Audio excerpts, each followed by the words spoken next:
Star Wars 7x7 episode 3117.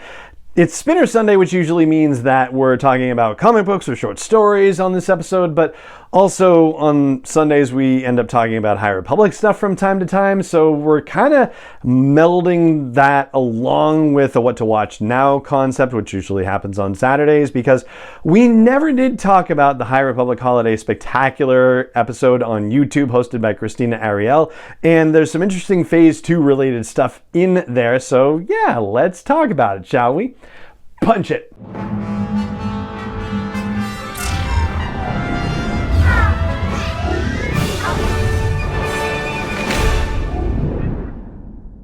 Hey Rebel Rouser, I'm Alan Voivod and this is Star Wars 7x7, your daily dose of Star Wars joy. And thank you so much for joining me for it. So, the way that this particular holiday spectacular broke down was a little bit different from how Christina Ariel usually structures the High Republic show episodes. And by the way, great opening song from Christina. The Deck the Halls variation with all the High Republic stuff was nice. Well done. And after that, the episode begins with a discussion of Phase 2 materials that have been put out and the order in which you should read them, which is a little bit different from what they usually do with High Republic shows, where we get a recap of what's happened with the events of the High Republic since the last time that there was a High Republic show episode. So we didn't get that, but we did get a suggested reading order, which is starting with The Quest for the Hidden City by George Mann. That would be the middle grade novel, and then going to Path of Deceit by Tessa Gratton and Justina Ireland. Of course, that was the novel released first, but the suggested reading order apparently puts that second, followed by Convergence by Zoraida Cordova, and then the High Republic Adventures comic series, and then the High Republic comic series. Now, based on that set of stories, we're clearly only talking about Wave 1 of Phase 1, but there are some stories in Wave 1 that are not mentioned in that reading order situation. Those are the Tales of Enlightenment stories from George Mann and Star Wars Insider magazine.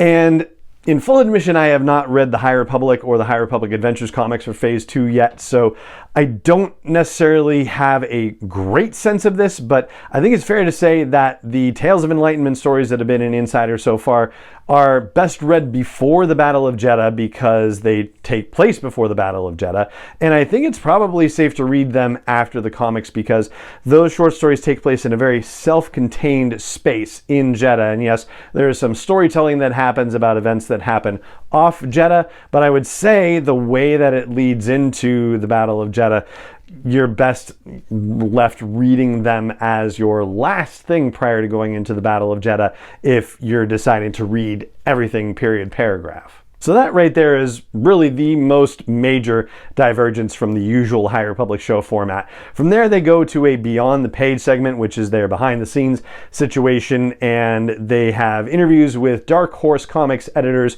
who are talking about the High Republic Adventures as it shows up in Dark Horse and their experiences with Star Wars and so on and so forth.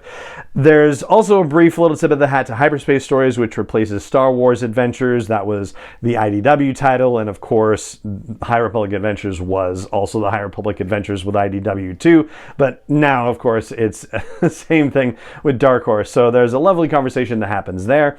And then we move into a roundtable conversation, which is another staple of High Republic shows, always a very cool thing. Zoraida Cordova is part of this one, Charles Soule is a part of this one, and the third person is a new face, first timer for any of these High Republic shows, so hopefully I'll get the pronunciation right. Emily Julien, who is an editor at Lucasfilm Publishing. Now, from this roundtable discussion, here are a few things that jumped out at me. First of all, Emily talks about how the structure of these phases of the High Republic are very much in line with the Skywalker saga in that you can consider Phase 1 like the original trilogy and then Phase 2 going back in time like the prequel trilogy does, and then that presumably means that Phase 3 is going forward in time to, similarly replicate the idea of the sequel trilogy, but what we don't necessarily know is how much farther forward in time Phase 3 will be from Phase 1. That has not been answered yet, and I have a feeling we're not going to know the answer to that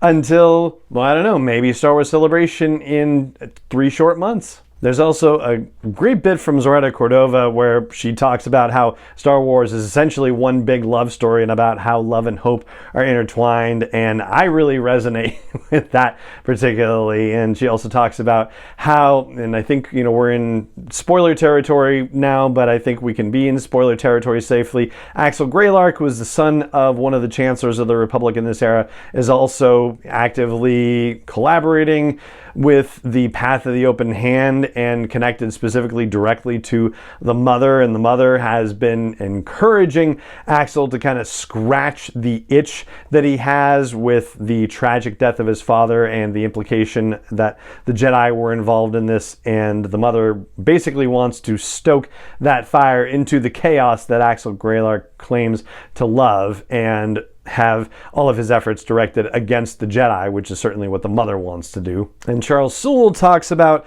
The Blade, which is his limited series detailing the backstory of Porter Engle.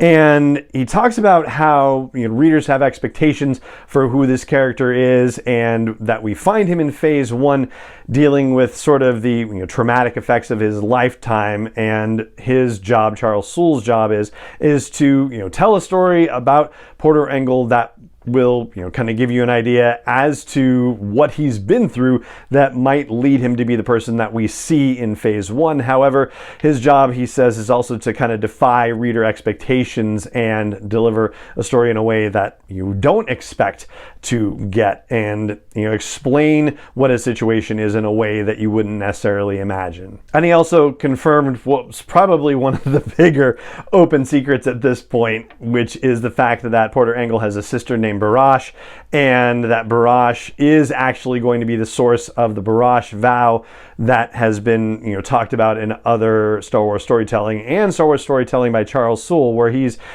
talked about actively trying to seed previous storytelling all the way back to the second series of Darth Vader in, I think, 2017 it was, where he first mentioned the Barash vow about going and cutting yourself off from the Force and whatnot. And so yes, the sister of Porter Engle is going to be connected to the Barash vow and for whom it's named. However, Charles Soule is saying that we're not necessarily going to see what happens that creates that whole situation within the Blade, but we are going to see or get a sense of how it could happen, even if it's not shown directly. And the last thing I'll flag for you out of that round table has to do with characters that the 3 panelists say we should keep an eye on. Marta Rowe and Axel Greylark come up with that, but Charles Soule also mentions somebody new named General Vice. She is appearing at the end of issue 2 of The Blade, and according to him, she is super cool and going to be very important and somebody to keep an eye on for the future. So put that one in the back of your brain, General Vice.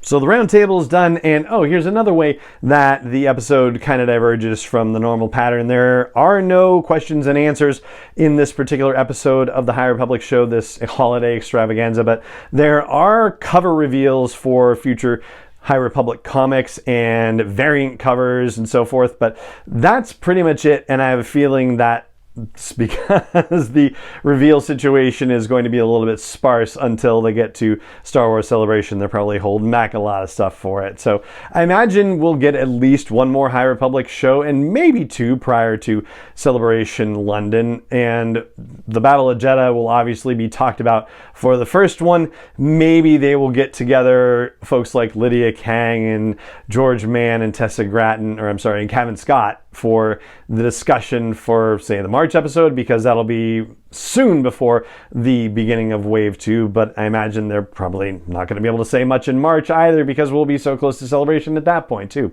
Anyway, that's what I've got for you on highlights to pay attention to for that holiday extravaganza that they put out. And I'll link to the video, the blog post for the show's episode at sw7x7.com and in the show notes as well if you want to check out it. It's also shorter than some of their episodes. It's only 21 minutes long basically. So yeah, it goes pretty quick and it's as entertaining as it usually is too. So that's what I've got for you on today's episode of the podcast, and it just remains for me to say thank you so much for joining me for it as always, and may the Force be with you wherever in the world you may be.